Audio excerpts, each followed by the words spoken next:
Swayam Prabha. Digital India. Educated India.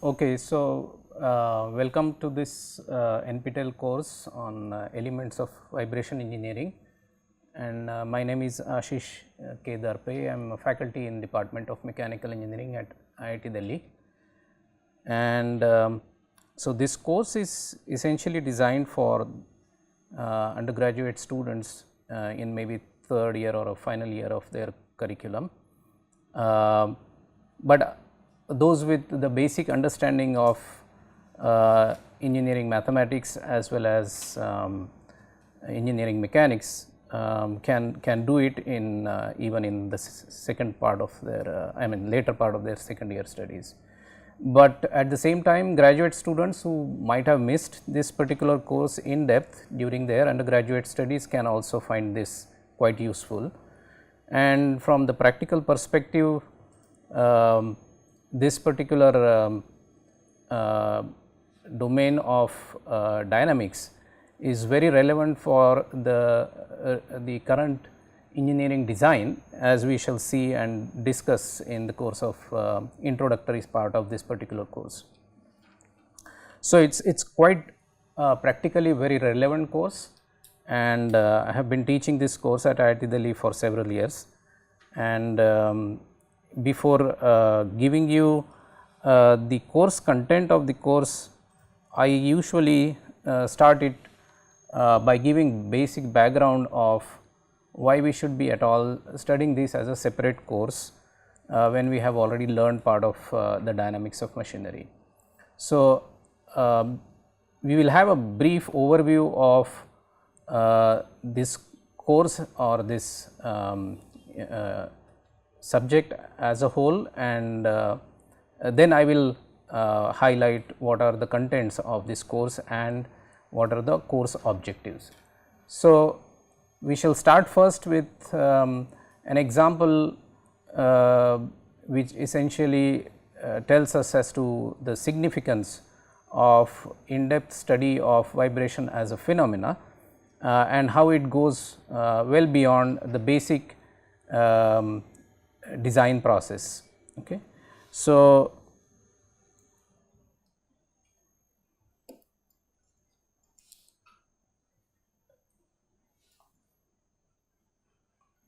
the practical example I would like to start with in this course is a wind turbine, as you can see here, which consists of a columnar structure. On at the tip of it lies a structure called nacelle, which houses all the rotating equipment starting from the bladed rotor and all the way on the back side, finally ending in a generator.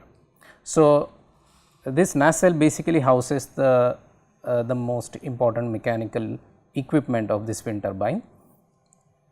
And if we want to design this the column of this wind turbine, the basic process which we already have learned through the first course in mechanics or solid mechanics, strength of material to be precise, is making a small model of this wind turbine like a column, as you can see here, and sitting at the top is the nacelle which you see here, and then look at how the sizing of this column will be based on the weight of this particular element, the nacelle.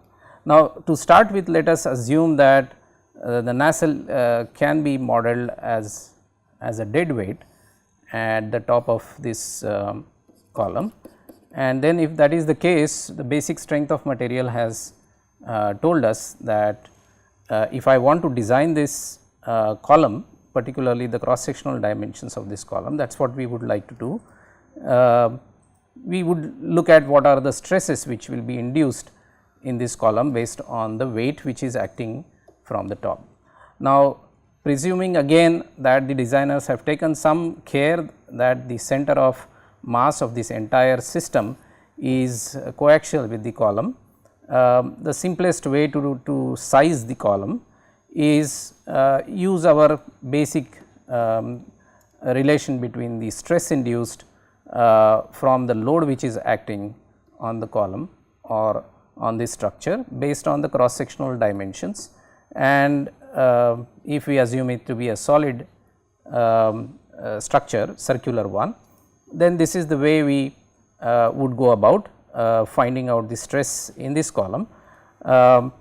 So, given the load and given the allowable stress, the diameter which is the size of this structure will be straightforward answer. I mean that is how we will find out the diameter of this column. If you want to go a little further, you would definitely would like to see whether this will buckle. So, the buckling of the column can be accounted for. If you know the flexural rigidity of this column, you can find out what is whether this load will be sustainable in terms of the buckling load. However, this all will be the very basic design process based on the assumption that the load which is acting on the column is a static load as such. But I guess all of you will be agreeing to the fact that this is not a static structure as such, it is a rotating equipment. At the tip in the nacelle, you have this rotor which is spinning at certain speed, and the dynamics of machinery has taught us.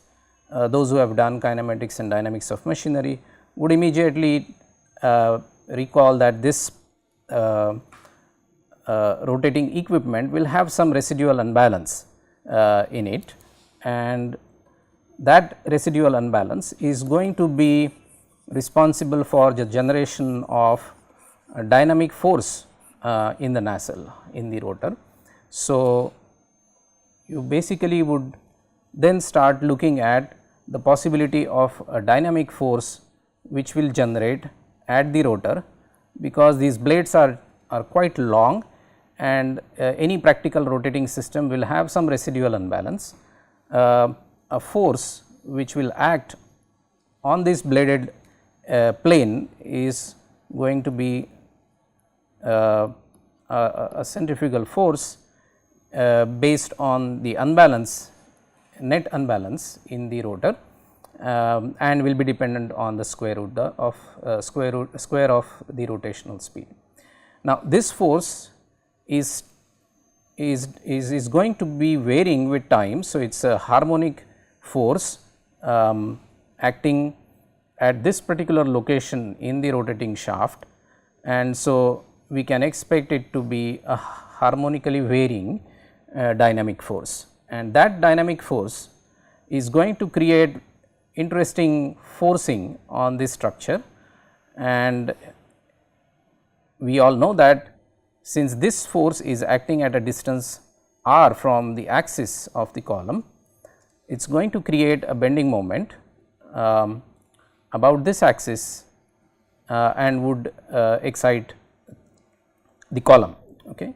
So, there would be a bending moment acting on the column at the tip, and in addition, of course, you will have a compressive force which is also time varying. So, apart from the dead weight, the rotating shaft is going to create a fluctuating longitudinal force and as well as the bending moment. What also interestingly this forcing in this particular plane will do is, it is also going to create a twisting moment, a torsion, and that is going to be this m e omega square into the arm of the force. So, this is going to be a twisting moment which is going to be generated, and it is also going to be a function of time, because as the blades rotate, the direction of this force is going to change. So, all of this is all going to create a fluctuating forces, the compressive load, the bending moment, twisting moment on the column, and that is going to create time varying forces on the column, all right.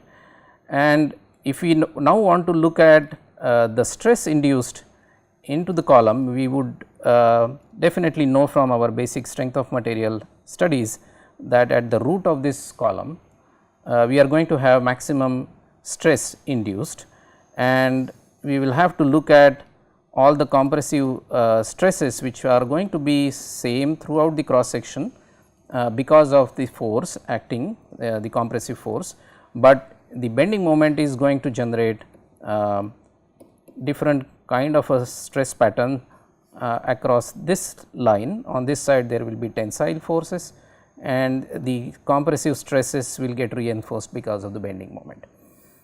What about the twisting moment? This is going to create shear stresses in this cross section, and you all know from the design, machine element design, all these stresses, the stresses due to the axial load, due to the bending load, and due to the torsion which is going to be basically the shear stresses, they all will combine to form the net stresses induced in this particular cross section, and you will have to account for all these different kinds of stresses in the cross section to estimate using an appropriate failure theory, find out what is, whether this column is going to survive the stresses induced in the structure. So, this is how migrating from a very basic stress based design, starting from including the static load, the dynamic load will create different kinds of stresses, which is very peculiar to this particular wind turbine nacelle. The design can be made. Now, if you feel that you have taken into account all all the kind of influencing parameters to design this column, we need to be very sure whether we are missing anything on this now. So, what I shall do is, if we really do this design based on only these dynamic forces, we might end up in trouble because we are probably missing an important element here, and that is, if this excitation forces which are generated as we discussed in the previous slide, if they get into a situation which generates resonance in this structure,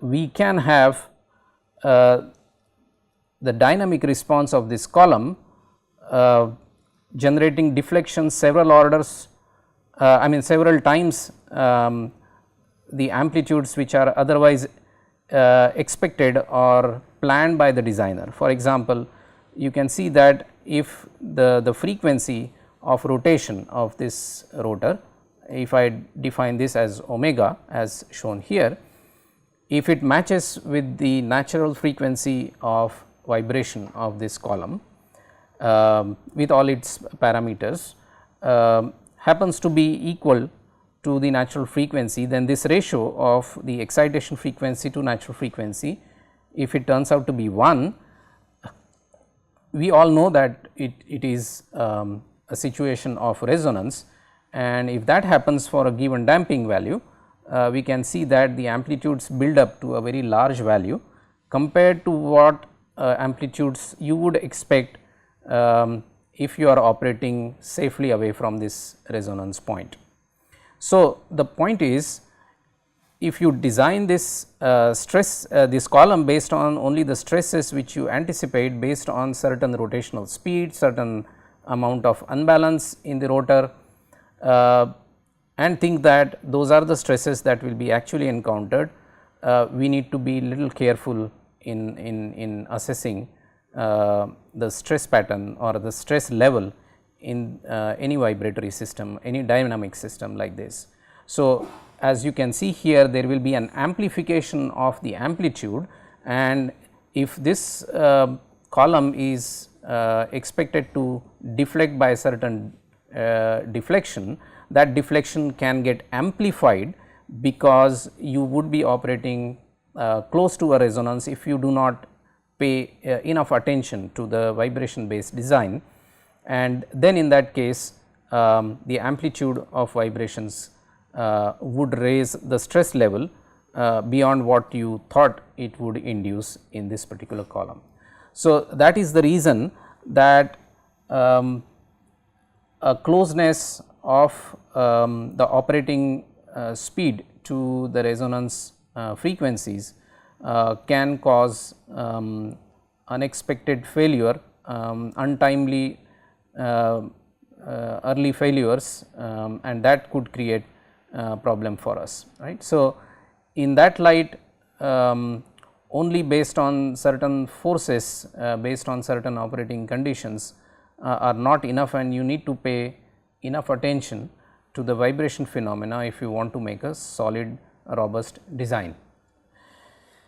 Now, one may say that if it deflects maybe 4 times, 2 times, 3 times more than the expected deflection, if you do not bother about the resonance phenomena, so a slight amplitude of vibration should be fine, why we should be so worried about it. But there is a catch here, and you would all be aware of this graph endurance limit diagram, and in the machine element design you must have learned this, that if we manage to get the stress level induced lower than the endurance limit, you can expect infinite life from the component. Now, you might have designed this column thinking that the amount of amplitude is so much and the corresponding stress is below the endurance limit, and therefore, your life of the component is going to be infinite theoretically, but operating it very close to the resonance or reasonably close to resonance, you are in fact increasing beyond the endurance limit, and that would create finite life of the component. Even if you design this element or any mechanical equipment for certain finite life, calculating that based on your traditional machine element design, the stress level induced is so much, you expect the life to be this much, and that in your application is enough probably. But if you are not aware and your design is not robust enough, then any closeness or proximity to this resonance phenomena will amplify the stress level much higher, and then you will have finite curtailed life. This is the life lost because of improper design, and therefore, we have several situations in the practice in the field that the systems fail much ahead of their design life, and most of the times ignorance of vibration phenomena is the main reason for this. So, this is the reason why we should be mindful of vibration as a phenomena in sound robust design of any mechanical equipment. And as the systems are getting more and more complex, this particular phenomena is going to create more and more trouble in appropriate design of the systems. In fact, there are many case histories where inadequate attention to vibration phenomena has resulted in a longer developmental time, and so those are the examples that are several in the open literature, and therefore, we need to learn this particular phenomena thoroughly and appropriately and include that in our basic design process to get a sound design at the end of the day. Okay, before we take a look at the contents of this course, let me spend a couple of minutes on various applications where vibration has been very challenging aspect of the design process. The aerospace application is one of the most important application where the engines that are there on an aircraft, either it is a civilian or a military aircraft, the engine is the most important element or a mechanical system in the aerospace structure. And this particular engine what you see here runs at almost like 18,000 rpm, and at such a high speed vibration of the various elements of this system is a very important and critical part of the design. Apart from, of course, the material challenge because of high pressure and high temperature areas in different parts of this engine, and of course manufacturing problems, the vibration has been one of the bottleneck area which has many times impeded the design developmental process of this particular mechanical system. And what happens actually, because there are conflicting demands, conflicting demands in the sense that you may notice that this is the rotor of the engine and carries several stages of bladed discs, and these discs are supposed to have very little or very small clearance with the stator, the casing within which this particular rotor spins.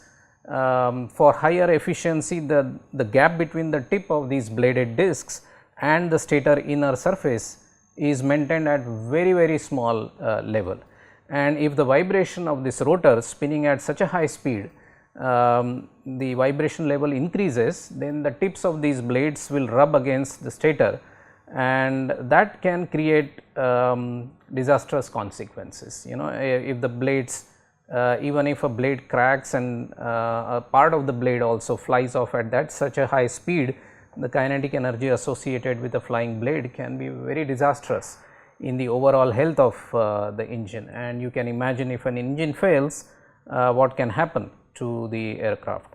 So, this is one extreme example of where vibrations has been the most challenging part of the design process, apart from other things of course, but the designers really face challenging tasks in ensuring that the vibration levels are within the tolerable limits.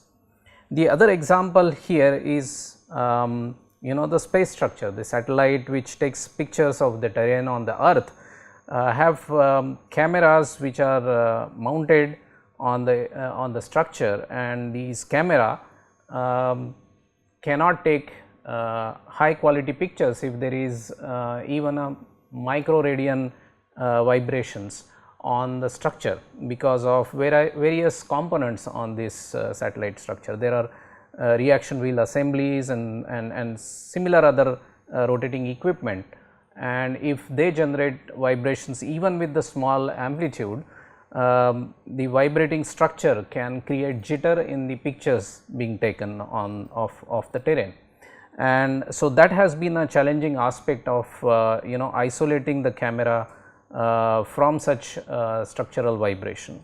So even very little small amplitude vibration can be detrimental to the useful operation of the equipment that is in question. For example, this picture of earth taken when there is no blur or no vibration influencing the camera picture taking operation, you can see that the picture is relatively much clearer without any blur, but even small amplitude vibrations can blur the image, and the clarity of the image can get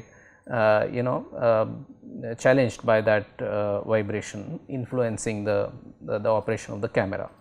So, on one extreme you have a very high kinetic energy rotating equipment generating large level of vibrations, and on the other side, even if the vibrations are contained to a smaller value, depending upon the end application, the vibrations can be quite challenging to reduce. On the other side of the spectrum, I am just taking one small example here of a music box. A music box generate melodious sound, but at the base or at the heart of this musical box is vibration at play. The vibration is responsible for generating sound, and you can actually hear beautiful sound, melodious sound.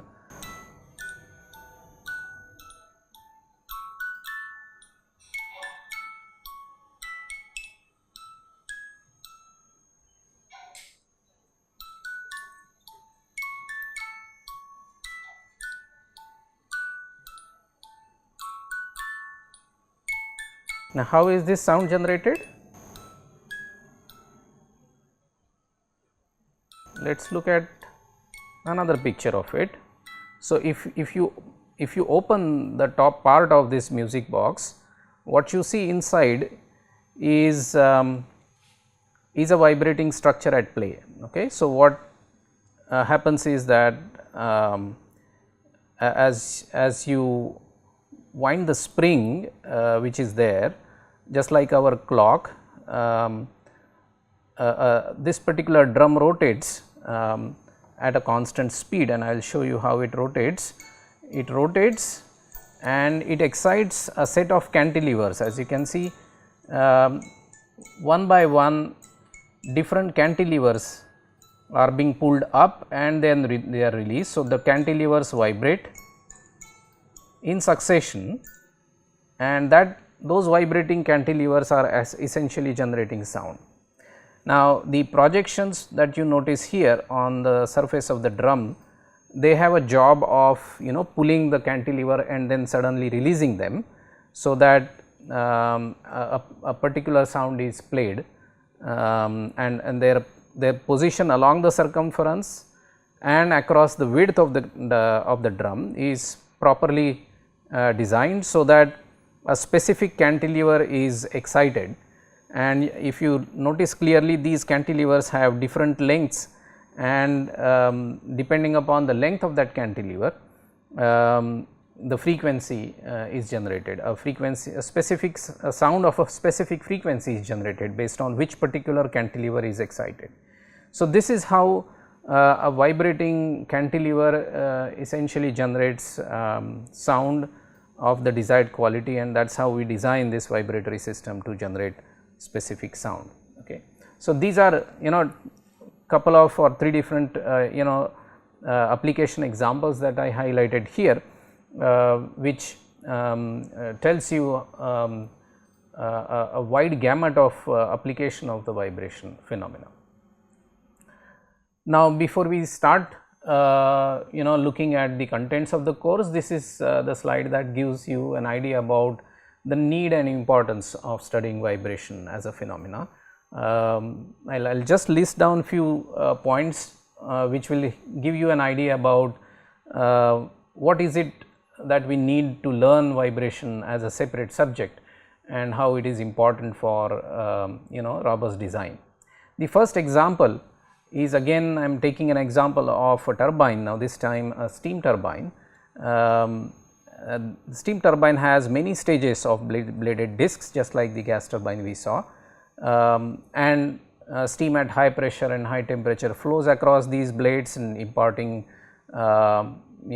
its energy, the thermal energy gets converted into mechanical energy.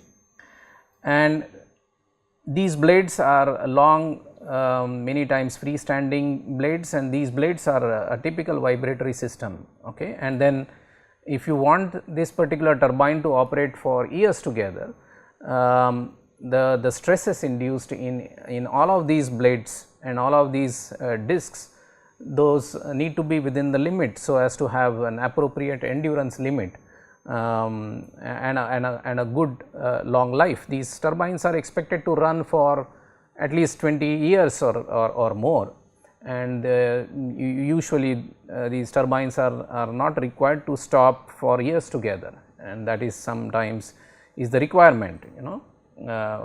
So for a robust design, you need to design these elements of the mechanical system ensuring that the vibratory stresses are within limits and they do not cause reduction in the service life or the design life, and therefore, in the design of such turbines, rotors and the blades, vibration plays the most important aspect to be considered apart from the material parameters. For a quieter machine or structure leading to a safety and comfort. So, you would all agree that compared to the vehicles or automotive systems of yesteryears, the demand from the customers or users have increased, and the customers are demanding more comfortable rides, quieter cabin conditions, and that requires you to consider the vibration and noise issues in most of our automotive systems. And so, the example that you see here is the most comfortable, quieter kind of a vehicle, and it is the result of concerted efforts to reduce vibrations at the source, that of the engine and the transmission to the cabin. So, the entire machine structure, the mechanical equipment which drives these automotive systems, their design is done with noise, vibration parameters in mind. So, to give quieter and comfortable equipment and the customer goods. This is just one example. There are many examples such as day to day household items such as washing machines, refrigerators, and so many other equipment which has mechanical devices. A quieter and vibration free equipments are required, and the customers are demanding such systems, which puts a lot of onus on the designers to design them right in the first place, considering vibration as one of the most important parameter. Then many times the machines or equipments are also designed to satisfy standards. For example, a pump that you see here in this picture is not only enough to it is not enough to simply design this for a given flow rate and given pressure requirements, but they are also designed right at the design stage to satisfy some standards. Like for example, pumps are typically designed to satisfy standards such as American Petroleum Industry Standards, API standards, and then in that sense the designers are not only supposed to understand the basic things, but also vibration based design aspects, and therefore, you, if you want to be the designer, have to have an in-depth understanding of vibration as a phenomena. Then for monitoring machinery health or structural health, the bridges and many critical equipments nowadays are continuously monitored for any deviation in their performance or parameters which define the health condition, right. For example, aerospace structures or even flying systems such as a helicopter, and there has been cases of untimely failures, catastrophic failures resulting in loss of lives, by lives in that resulted because of the crash of similar equipment, right, or systems. So, in that case what happens is that if you are monitoring the condition of various mechanical equipment such as gearbox or rotating shafts, and if they indicate deviation from a standard or a limiting or healthy conditions, we can immediately take corrective action and maintenance activities can be properly scheduled. So, there has been instances where early warning symptoms were ignored and resulting into loss of lives. The other aspect of vibration is linked to the product quality, and an example that I am showing here is a typical grinding machine tool, where a grinding wheel here removes material from finishing process on a component, maybe a crankshaft of an IC engine. If it is to be properly finished using grinding operation, you all know that the grinding process removes very little micron level material from the surface of the workpiece, and this grinding wheel is nothing but a rotor with which is carrying a grinding wheel at the end, supported on bearings at certain locations. Now, this is typically a vibratory system, a rotating system which can vibrate under the action of residual unbalance or even cutting forces. Now, if this grinding wheel starts vibrating with micron level vibrations, and if your cutting process is removing micron level material, then the vibration itself may generate additional material removal, and the accuracy of the parts produced can get seriously compromised. So, ensuring product quality will also need a high level of vibration reduction and almost vibration free equipment. So, these are all various examples or points to remember, which points to an importance of vibration as a topic to study and to be seen more carefully, and the design has to account for vibration to develop robust, comfortable and safe equipment, and that is the reason why we should look at this phenomena closely and understand various aspects of vibration. And now is, I think, the time to start looking at that. Now we have understood that it is indeed very important to understand vibration phenomena. We would like to now take an overview of what steps are typically involved in the overall analysis of any mechanical system. So, this slide is going to put in place an overall general approach to vibration analysis, and with that process we would understand the elements of the vibration theory which we need to undertake one after the other as we go along in this course. So, an example here I am taking is an automobile, as you see here, with a rider on top. We shall now look at what are the steps in vibration analysis if we are supposed to investigate a vibratory system like this. So, what we have in this picture is a physical dynamic system, and this physical dynamic system, if you want to analyze for its vibration response. So, maybe what I would say is I am interested in knowing what is a vibration in the vertical direction that this chassis can generate for a normal operating condition of this vehicle. Okay. So, if this engine is operating at certain speed, even when the vehicle is not moving, if it is just standing, we all know that even if it is idling, it will generate vibrations in the structure, and that you can definitely feel on the handlebar.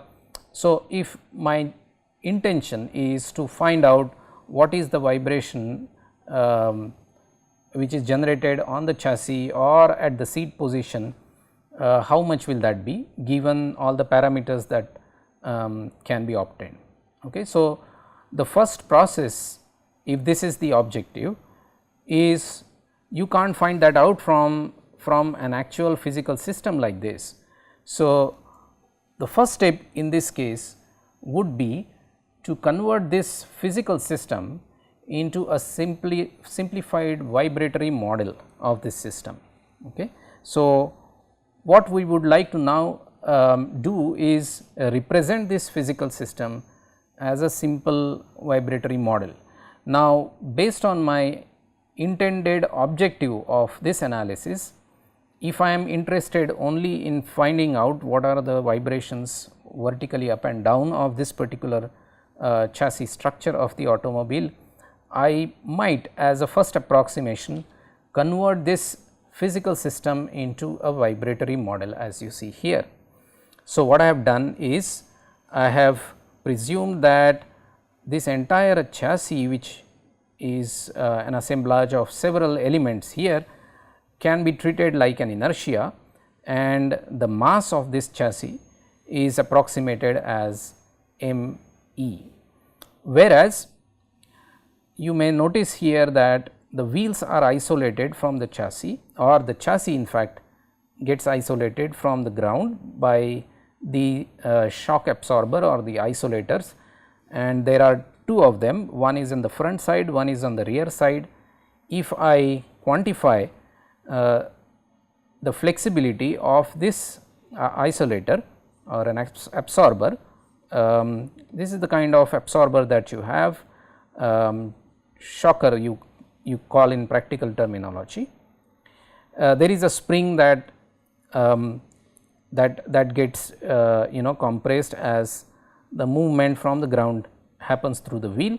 So, it is possibly it is possible to model this as a simple spring, as you can see here. So, I am just representing this physical objects in the form of some elements of a vibratory system. In this case, the spring in the shock absorber is modeled like a coil spring here with a stiffness K equivalent, and there is also a damper or a dashpot in parallel in this system, which I am representing as a dashpot whose parameter is C equivalent. So, that is the dashpot constant or a damping coefficient which represents the property of this dashpot. We know that the spring is quantified or characterized by its stiffness or spring rate. So, in this case K equivalent happens to be that spring rate, and on top of this is sitting a mass which is representing the chassis of this automobile. So, what I have done here as a first approximation, I have clubbed the characteristic of these two suspensions or shock absorbers into a one single stiffness element and a damping element, and the chassis is modeled like a simple point mass which is sitting on top of it. Now, how do we get these parameters is a different thing, we will discuss and figure it out later, but because the objective here is to highlight and have a overall view as to what are the process or steps involved in the process of vibration analysis. This is obviously the first step in the process to get a simplified vibratory model. How simple depends on what is your objective here, what exactly you want this model to give you, and if it is only a vertical motion, then obviously along with these elements I would specify what is the degree of freedom or in which way this mass or an inertia element is going to move. Now, of course, this mass can translate in this direction, it can oscillate and all of that, but as a first approximation, if I am interested only in the vertical vibratory motion, which could be an important consideration for the driving fatigue of the passenger or a rider sitting, then I may consider as a simplified case or a simple case x as its degree of freedom or a vertical motion as its degree of freedom, and then this model as an approximation of the physical dynamic system is complete. So, this vibratory model, once it is done, that is the end of the first step, but what do we do with this model? Because if you want to find out what is x of t, we need to go beyond just the model which we have realized. So, obviously, as you would agree that you will have to have apart from all of these all the possible forcing functions or the excitation mechanisms on the structure. So, maybe I will specify that forcing function as the force Where would it come from? This system, even if it is stationary and standing idle, but the engine running, we know that it vibrates. The vibration essentially comes from the engine.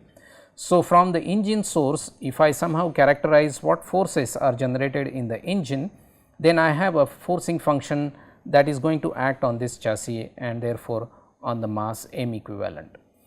Once this is done, to get x of t, I need to somehow go one step beyond. The second step involves generating governing equations of motion.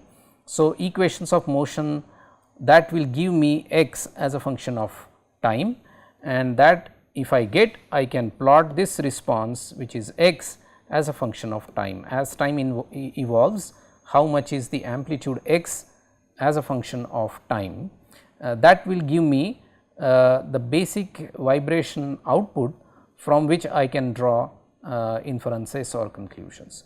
So, the idea here is now from this simplified vibratory model, I need to get the governing equations of motion, so that I can then solve these governing equations to get the response of the chassis.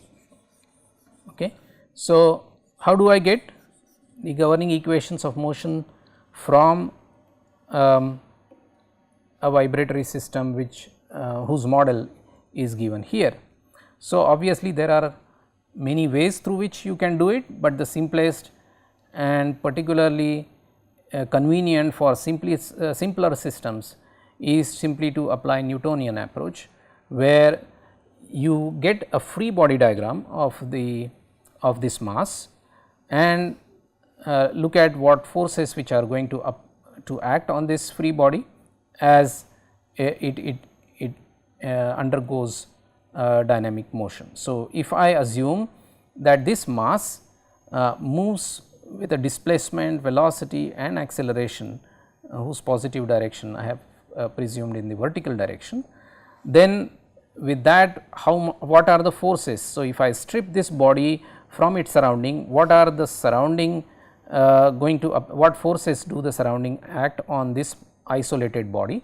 So, we call this as a free body diagram, and all of you have learned this process of getting a free body diagram and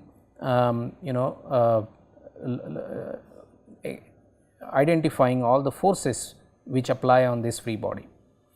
Once you identify that, you can apply Newton's second law to find what are how you apply that is by writing an equation like this. Typically, all the forces in the direction of acceleration are equated to mass times acceleration, and the forces which act on this free body are sum total of all the forces that I have identified here. So, if you strip the body from the surrounding, the damper is going to act its force on the body, and that obviously if the velocity is positive upwards, the dissipating force, the dashpot force is going to act in the opposite direction, and we will discuss these forces how they apply later, but this is how all of these forces are shown on the free body. And so, you find out what is the net force which is acting on this free body. So, it is going to be f of t minus c equivalent x dot minus k equivalent into x, that is the net force in the direction of acceleration. By equating this, you will get the governing equation of motion. Of course, there are a couple of other alternate ways of getting this. Energy methods is one of them, which of course we will deal with later, but as a process, step 2 is getting the governing equations of motion, and one of the common way of doing that is apply the Newtonian approach, and with that you can easily get a differential equation like this. X dot, by the way, and x double dot are the time derivatives of the vibratory displacement x of t.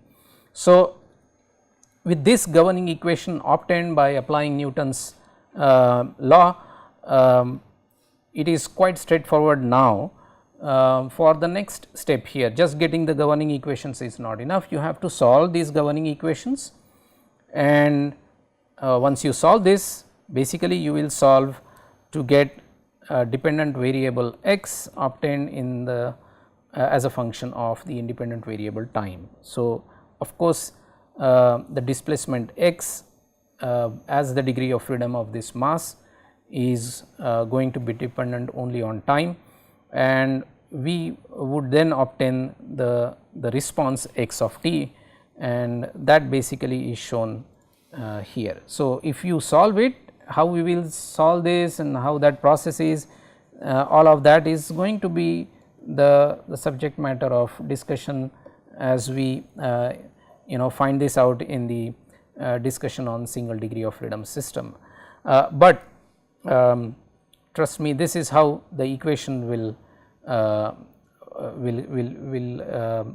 the governing equation will get solved, and finally you will get the solution to be x of t given by this this expression. This of course with the assumption that the forcing function here f is given by some f cap cos omega t or sin omega t and so on. So, with that this is how the solution will be obtained. So, once you solve this, you can get all the I mean the displacement of this chassis at all the time instances, and once the solution is obtained, the final step in this whole process is going to be of interpreting the results, right. So, for example, if I plot this x of t for certain parameters, I might get a response for a given excitation frequency or omega given by this response. So, this response tells me that the amplitude of vibration as this mass vibrates is given by this response curve as a function of time, and then I would then based on this response obtained interpret why we are doing this vibration analysis process is to have a robust design and to cross check the design and so on. So, how would this response assuming that you will get this expression solved for all the parameters that you have extracted from this physical system, and finally the response turns out to be this, how do you make out of make any sense out of this particular response history? What it tells you, just to take it I mean to emphasize what interpretation mean or how to use this response output for the design process. One of the simpler thing is I get the value of the amplitude with which this chassis is going to vibrate. Now, we know from this analysis by putting appropriate values is, let us suppose that this amplitude peak value is turning out to be maybe 21 millimeter amplitude. Now, one of the very simple and straightforward way to make use of this response obtained response from the analysis is to look at this spring. If this spring is in the form of a coil spring, which is mostly the case, most of these two wheelers you will find that the isolator or a suspension is in the form of a spring. Now, if the you all have done the design of spring, or in your theory of machines you might have seen what is the pitch of the spring. Now, if the clearance in the two adjacent coils is let us say 15 millimeters, then such a large amplitude is going to cause closure of the spring, and then it becomes solid and it is no more acting like a spring actually.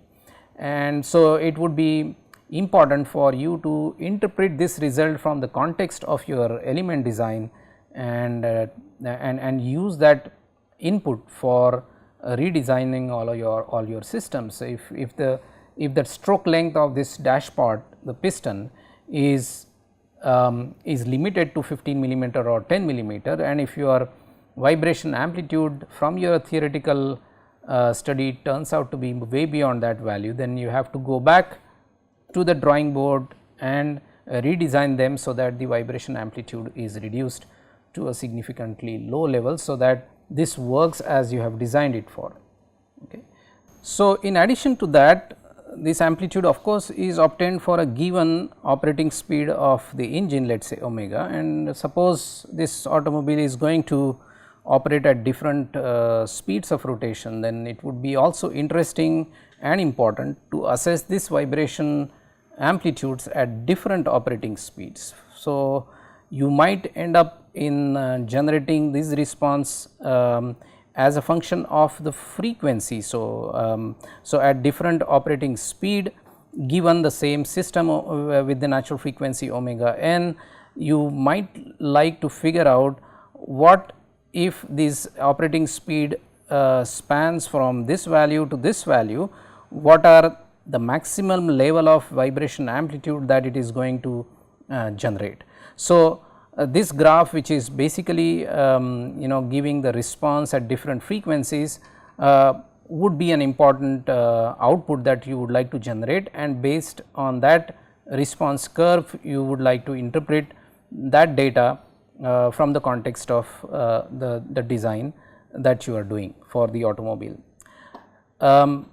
So, this is all what I wanted to highlight regarding interpreting the results. Of course, there are many things that are to be interpreted, and as we go along in the course, I would make it a point to discuss the results that we are getting from the context of the mechanical system design. So, for example, this entire vibration analysis process, as it starts from the step 1 of getting the vibratory model, step 2 getting the governing equations, which we finally solve to get the response, vibration response, and finally once the vibration response in different type or different representation format that we get, how do we interpret the results obtained from this analysis. All of these steps are very important and essentially gives you a glimpse of what is in store for when you do the vibration analysis of any mechanical equipment. Now, if I ask what would be the most challenging out of all the 4 steps here, it definitely is the first step, which is going to be the most challenging one. Why? Because it's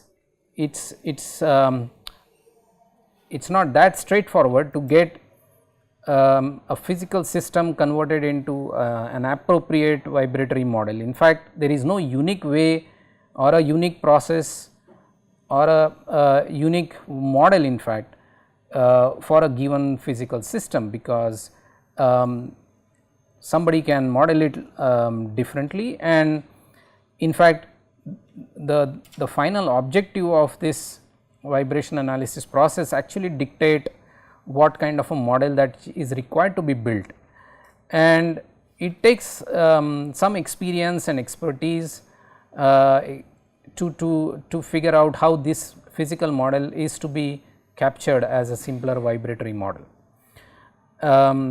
That process definitely, as I said, is not so simple for a beginner, right. Similarly, unless you understand the entire vibration analysis, interpreting the results can also be tricky. We have seen the simplest of it in the context of the spring design, but there are many complex systems for which this output would have to make sense, and for that experience again plays a role, and more important than that is a very correct fundamental understanding of the vibration phenomena is equally important. But if you look at the other 2 steps, like once you formulate this model, getting the governing equation from this model is reasonably straightforward exercise, because you have been learning about free body diagrams and the Newton's laws and approaches to get the governing equations. Even solving the governing equations, once you get it like in the form of an ordinary differential equation, is a mathematical process which you have learned so many times. So, the steps 2 and 3 are comparatively straightforward ones as compared to the initial step of modeling and the final step of interpreting the results, right. So, what I meant actually is the challenges in the realization of the mathematical model through the vibratory model is the fact that somebody can model this same automobile in the form of a little more involved number of mass elements. As you can see here, I can instead of a single mass, I can get a mass of the chassis as a separate one, but if this wheel is going to have a significant mass, and if I want to really investigate this vibration a little more in a more accurate way, I would for high speed high speed traveling automobiles, I would definitely like to model the wheel itself like a mass. So, this isolator or an suspension element would be separating the wheel and the chassis as also the dashboard, and I can then model the flexibility or compliance of the tire as another spring, and I can model the tire itself as a spring element, which will capture the flexibility or the compliance that any tire that has been designed as in the form of a spring here. So, a tire gets modeled like a spring, the wheel model like another independent mass, because the wheel can vibrate irrespective of the way the chassis is vibrating. Okay. And then of course, I need to also understand and ensure that the suspension which is in the front wheel is of a different nature or a character as compared to one at the rear wheel. So, obviously, the properties of these springs and dashboards would be different at the front and the back side or the rear side, and therefore, it makes sense to model them individually through the individual wheels here. That will give me much better and accurate picture, or I will be able to capture the dynamics more appropriately than what I possibly could in the previous case. Not only modeling these as different elements, but also finding out the appropriate degrees of freedom for each is also very important. For example, if you might have seen that if I suddenly brake this automobile when it is moving forward, it is not that the chassis just dips down and vibrate vertically, but you all have experienced this, that it will pitch, it will oscillate about an axis here. So, the whole chassis will swing in the vertical plane, which means that it is not only going to have a vertical motion, but it will also have a swinging motion or a pitch motion, and therefore, apart from x as the degree of freedom, I might introduce another degree of freedom, the angular deflection of the chassis suspended, and therefore, apart from the vertical vibratory motion x, I would be introducing a pitch motion, a theta degree of freedom to this chassis. Of course, the wheels are very less likely to have those kind of motion. So, the wheel is expected to be only moving vertically up and down.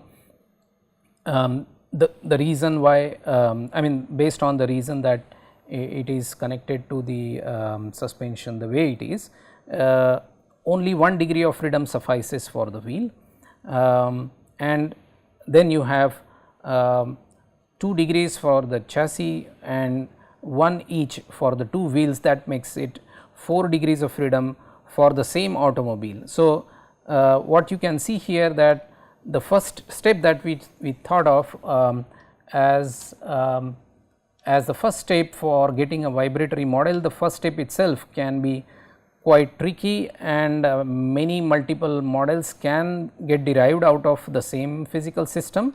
It all depends upon finally, if you are interested, also getting to know how much is the pitch that the vehicle is going to get subjected to from the ride viewpoint or ride comfort viewpoint, and if the tires do have significant influence on the dynamics, you can include the tire stiffness here, and so on. So, the first step here is obviously the most challenging and quite involved one, but once you get this model made, rest of the process is quite straightforward. And in this particular course, what we are going to look at is how each of these steps are actually realized, how a model is made. Once a model is made, how the governing equations are obtained, how do you solve it, and what response features that you get out of solving these governing equation, and how to make sense out of these response values that you have got, and looking it in the context of the overall system design. That is the entire vibration analysis process that we have for you. And in the next session, we would then look at the overall course content that I have divided this into, and then we will get started with a single degree of freedom system, the very basic fundamental theory of vibration.